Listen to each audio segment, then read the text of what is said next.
भीम नमो बुद्धाय कहते हुए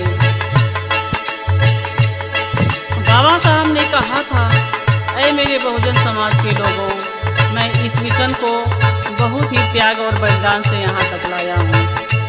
अगर इसे आगे ना बढ़ा पाओ तो पीछे जाने न देना।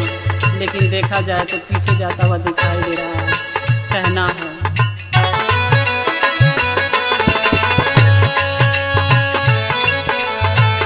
बाबा मोर तनावा हो परनवा रहने देश के।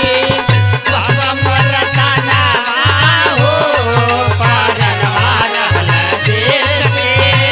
बाबा मोर तनावा हो परनवा रहने देश के। उजला जहनवा हो परनवा रहने देश के। उजला जहनवा हो परनवा रहने देश के। उजला जहनवा हो परनवा रहने देश के। साहिब की आज ले समझना पौली नारी। साहेब के आज ले समझना पौली नारी।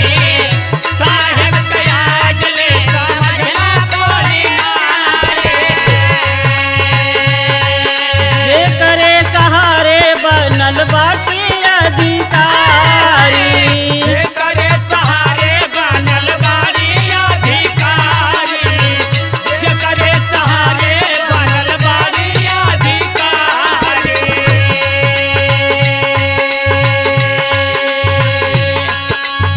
छूटल बेलनवा हो परनवा रहने देश के।